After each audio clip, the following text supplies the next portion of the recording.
Chère communauté du monde, j'espère que vous allez bien. Moi, ça va super bien. Je suis contente aujourd'hui d'être parmi vous, quel que soit le jour. Et c'est la première émission de Partager pour mieux vivre. Vous savez, c'est quand on partage que tout est bien dans le positivisme.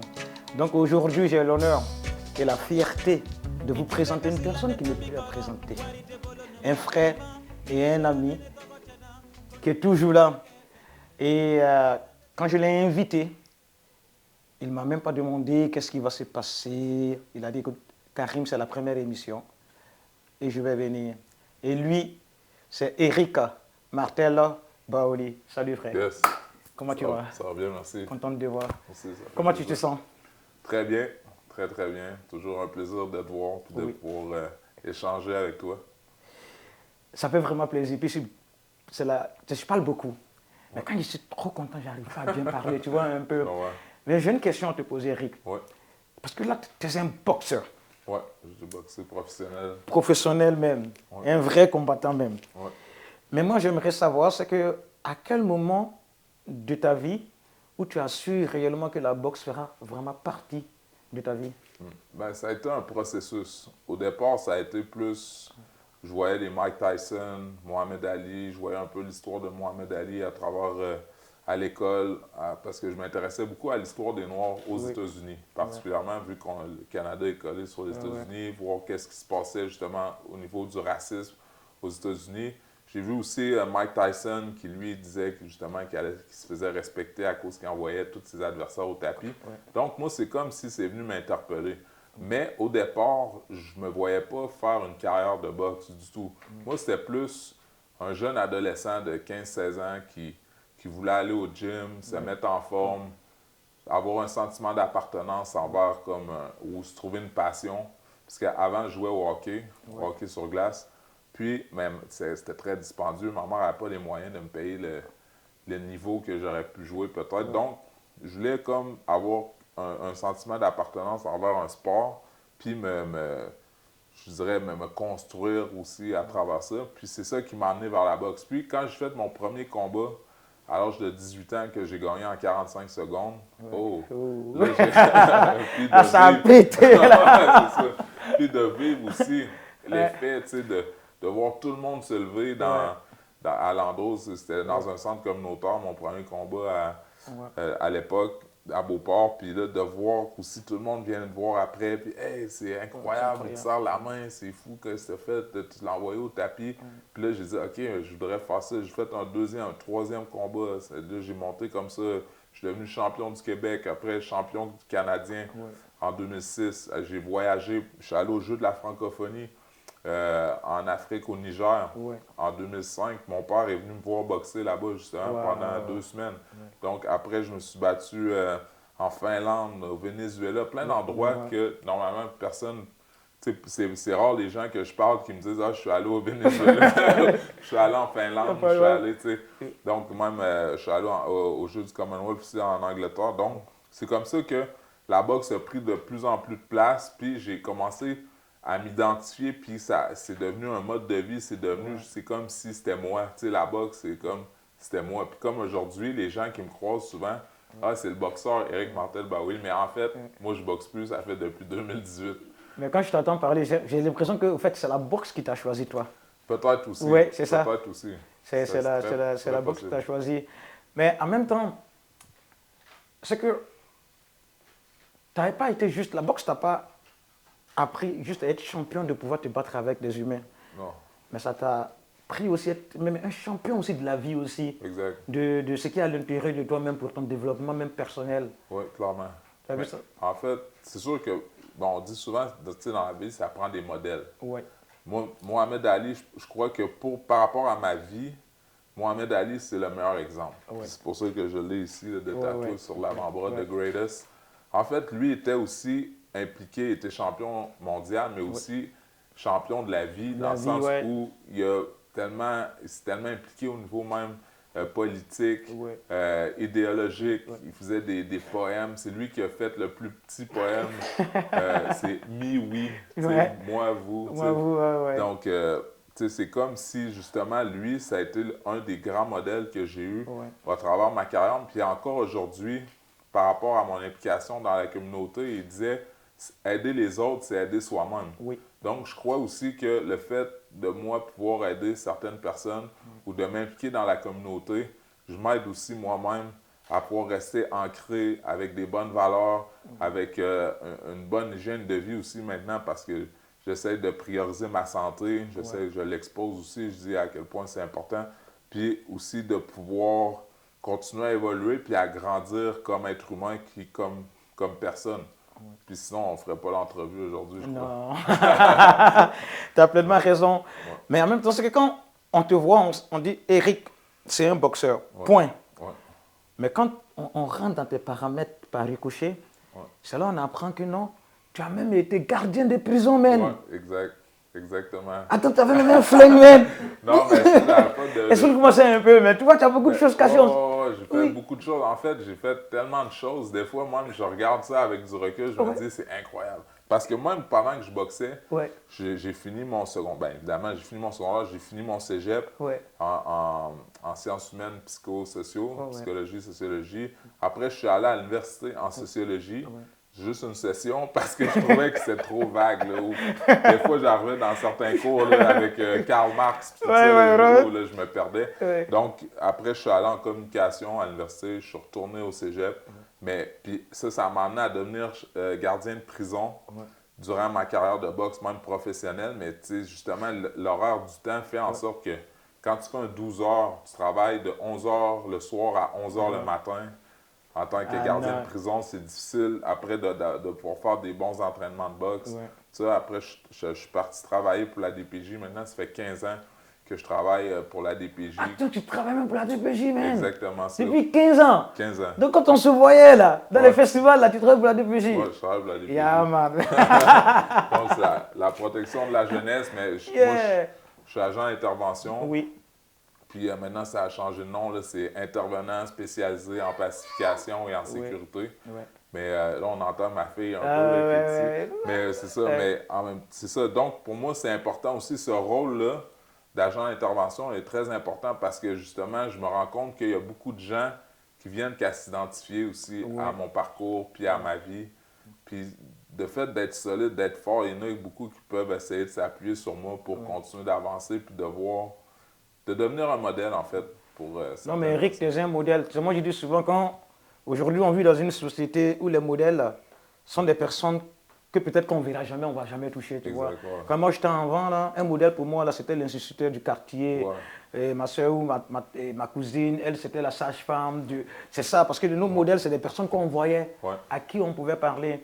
Et toi, aujourd'hui, comme je disais tout à l'heure, tu es une personne, tu as un cœur tellement immense là, tu vois, et puis tu as plus de plaisir même à donner qu'à recevoir, parce que tu donnes plus que ce que tu reçois. Et à chaque fois que les gens viennent vers toi, tu es toujours là à aider, à écouter, à être pour les autres. Donc, ne dis pas que tu vas devenir, moi dans ma tête là, tu es déjà ça même. Merci. Tu vois un peu, tu es déjà ça.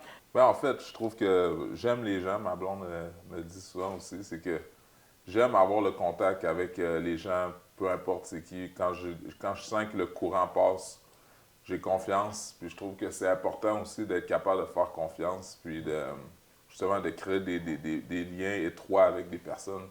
Justement, comme toi, ça fait plusieurs années qu'on se connaît, puis on a toujours eu des bons échanges. Je vois ce que tu fais aussi comme artiste. J'aime ça. Tu viens de la Côte d'Ivoire. Aussi, j'ai mes racines paternelles qui viennent de la Côte d'Ivoire. Donc, pour moi, c'est important, justement, de pouvoir créer des liens comme ça, puis entretenir ces liens-là, puis de pouvoir encourager les gens que je pense qui font des bonnes choses, puis que les mettre aussi en lumière à travers, bon, moi, c'est sûr que j'ai mon parcours, mais j'ai eu des possibilités aussi de créer des bons contacts, puis d'être un peu plus connu, puis de pouvoir, justement, permettre aussi à d'autres personnes de pouvoir être en lumière aussi à travers ça. Wow! Ça, c'est du positivisme, man. Ouais. C'est ça, le partage. Et en parlant, là, tout à l'heure, tu viens de parler de la Côte d'Ivoire. Parce que si je comprends, c'est que tu es ivoirien de père. Ouais. Et puis maintenant, québécois de mère, c'est ça? Exactement. Mais là, tu n'es pas né en Côte d'Ivoire, là? Non, je ne suis pas né en Côte d'Ivoire. Tu es né au Québec? Oui, je suis né à Québec, ici à l'hôpital de Jeffrey. Puis, je suis né en 1981, donc si on fait le calcul, j'ai 44 ans, je vais avoir 45 ans. Tu as l'air d'un gamin de 31 ans même. Regarde la forme, regarde la forme. Mais non, c'est ça, tant mieux. Puis, dans le sens que c'est sûr que moi, en 1981, quand je suis né ici à Québec, il n'y avait pas beaucoup d'Africains. Ouais. Puis, c'est peut-être aussi déjà, en commençant la vie, j'ai eu un peu d'adversité Ouais. du fait d'aller à l'école. De se faire regarder un peu différemment du fait d'être métisse, Ouais. se faire poser toujours des questions, justement, pourquoi est-ce que tu es adopté? Non, je ne suis pas adopté. Ton père vient de où? Tu dis la Côte d'Ivoire, les gens ne connaissent pas. Ils pensent que c'est la Côte d'Azur. Donc, c'est comme ça. Ouais. J'ai vécu, j'ai grandi aussi en faisant ma place, en voulant faire ma place aussi, me faire accepter, me faire respecter beaucoup aussi, parce que veux pas, quand tu es jeune, il y a des enfants des fois qui peuvent être méchants, puis ça te fait voir, si on peut dire, ta différence. Donc, mais aujourd'hui, je me rends compte que ça m'a rendu plus fort, d'être capable de passer par-dessus ça. Maman me disait toujours, sachez être différent pour être intéressant.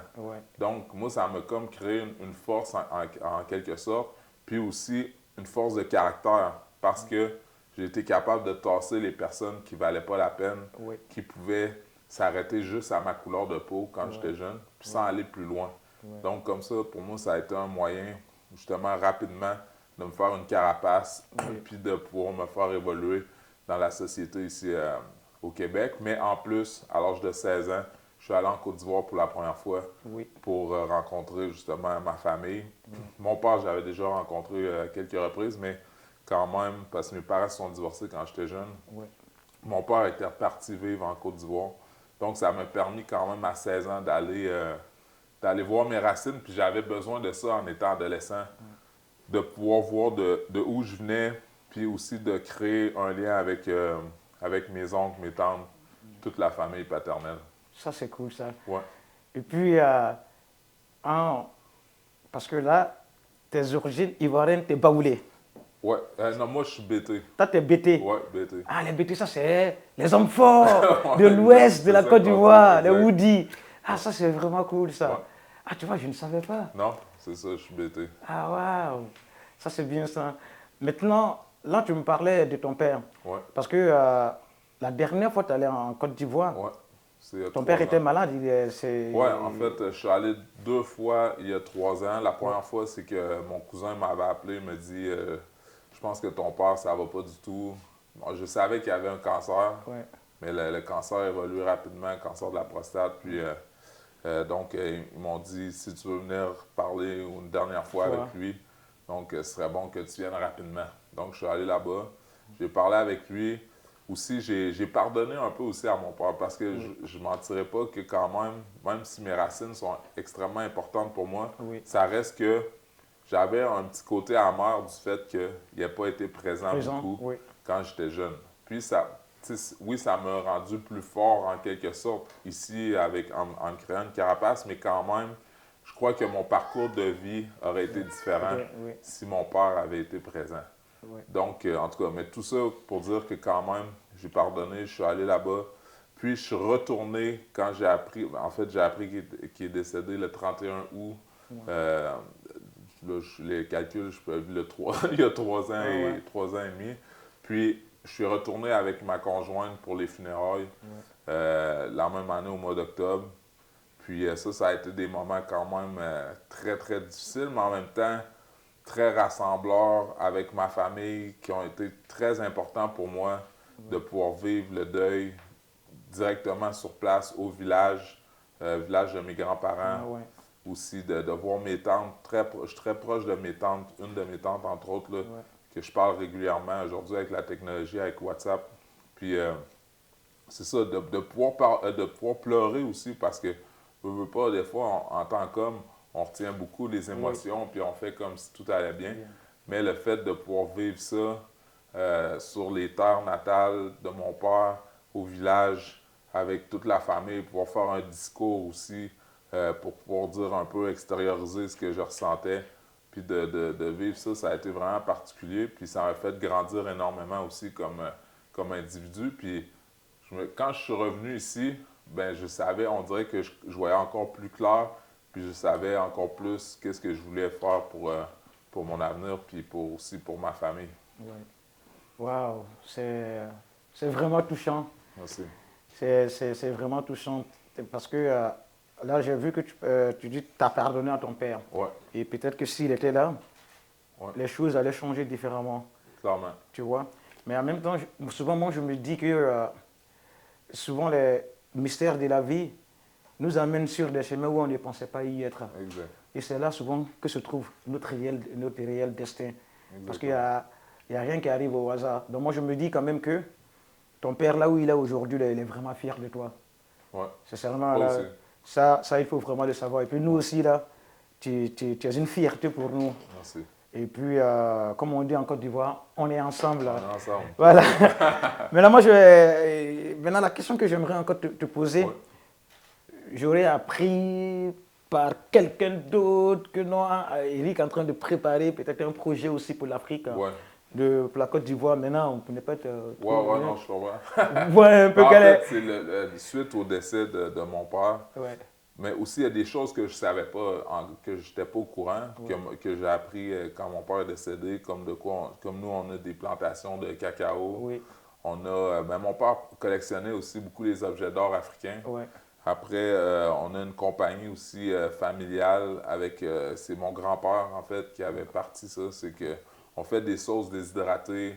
Ah, ça c'est bon ça. Ouais, ouais, toi, t'as Tu en as dégoûté. même goûté Ouais, ouais, maintenant, c'est exactement, ça c'est malade bon, maintenant. Il y a merci. même la sauce aubergine, Ouais, la exact. sauce même Sauce gombo. arachide Ah, aussi, ouais, je me exact. souviens là, ouais. Donc, moi, j'ai un projet de ramener ça encore plus en grande quantité ici, vendre Waouh, ça dans les épiceries. ouais, Puis aussi, bon, c'est sûr que les plantations de cacao aussi, éventuellement, j'aimerais pouvoir faire ouais, quelque chose, un business peut-être euh, amené ici, parce ouais, on sait qu'il y a beaucoup de commerces de chocolat, tout ça. Puis c'est la transformation qui coûte très cher. ouais, Puis nous, on a la matière première. ouais, Donc, je regarde ça tranquillement, mais c'est sûr aussi, je reste beaucoup en contact. Je parle à mon oncle pratiquement toutes les semaines, mes tantes aussi. Donc, ouais, je veux quand même pouvoir exploiter ça aussi, la richesse que j'ai, oui, d'avoir de la famille en Côte d'Ivoire, puis d'avoir des ressources, des possibilités ok, aussi ouais, au niveau de la business ou quelque chose. waouh. Donc, c'est de pouvoir redonner également. C'est une grande opportunité. Donc, chère Ouais, communauté du monde, restez à l'écoute hein, parce que bientôt là, Eric va nous apporter les meilleures épices même du monde même là. exact, exact. Et puis, bah, Eric, c'est comme on dit en Afrique, quelle que soit la beauté d'un cadavre en l'enterre. Les bonnes choses ne durent pas jamais. Ouais, C'est pour cela que c'est important de s'aimer vivant. Il ouais, ne faudrait pas qu'on attend la disparition d'une personne. Ah non, telle personne était bonne, tu vois. Mais c'est quand la personne est vivante. C'est exact. pour cela qu'il faut valoriser la personne. J'ai appris quelque chose et puis ça m'a beaucoup touché, tu vois. Par exemple, toi, Eric, quand tu voyages, Ouais, tu représentes le Canada parce que tu as un passeport canadien. Même si on dit Eric est ivoiro-canadien, mais tu es canadien. ouais, Et tu as vécu tu es allé dans plusieurs pays, tu étais dans des championnats. Donc on peut dire, quand on dit juste la ville de Québec, quand ouais, on dit la boxe, c'est Eric.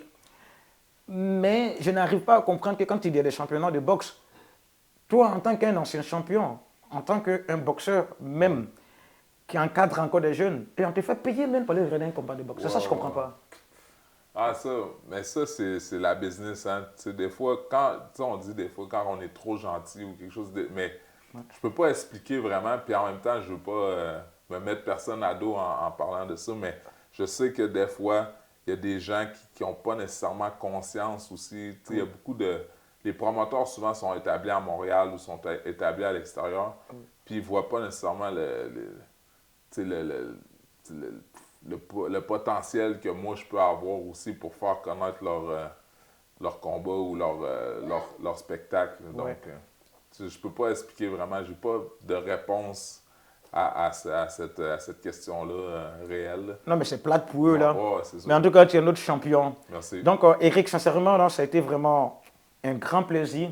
Et puis, Merci. continue de rayonner dans la communauté. Mm. OK? Et puis, tu sais, on dit en Afrique, plus un arbre grandit, Ouais, plus il attrape le vent. ouais, Et plus il attrape le vent, plus il donne de bons fruits. Et on sait très bien qu'un fruit tombe d'un arbre quand il est mûr. ouais, Mais quand il y a eu une tempête, que le fruit soit mûr ou pas, il tombe pareil. c'est ça. Mais nous, les humains, nous sommes des éternels insatisfaits. On va se plaindre, non, qu'est-ce qu'on va manger, les fruits sur lesquels on comptait est tombé, tout ça là, tu vois. Ouais. Mais on oublie l'arbre qui a résisté à la tempête, même. Et moi, je te considère comme cet arbre là, mon frère. Merci.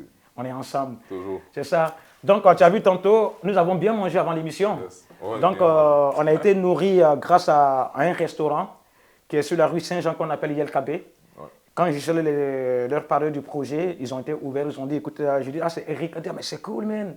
Allez, on vous nourrit. Et il y a eu aussi la boulangerie artisanale aussi, Epiphanie, qui est sur la rue Saint-Jean aussi. On leur dit vraiment merci. Si vous êtes dans le coin, si vous êtes à Québec, allez faire un tour sur la rue Saint-Jean. Vous n'avez même pas besoin de l'adresse, juste l'odeur là. Il suffit de si vous allez vous trouver à Yelkabé. Puis ils vont passer. Hein. Ah ouais. Donc il y a Yelkabé. Et puis c'est ça. Donc je remercie aussi PH qui nous a prêté son matériel, Ouais. qui est derrière aussi le côté technique. Et je remercie aussi Véronique pour les photos. Ouais. Sans oublier aussi Lorena, aussi la coordinatrice, celle qui nous a fait ces beaux petits décors. Ouais. Et je remercie sans oublier ta famille qui t'a accompagné. Ouais, merci. Yeah, man. Toujours. Allez, merci beaucoup, chère communauté du monde. On se voit bientôt. Suivez-nous sur notre page Facebook, sur YouTube. On est ensemble. Comme on dit au Québec, à la prochaine chicane. Yeah, man. Toujours. Merci, Ruben. Yes, mon gars. Merci beaucoup.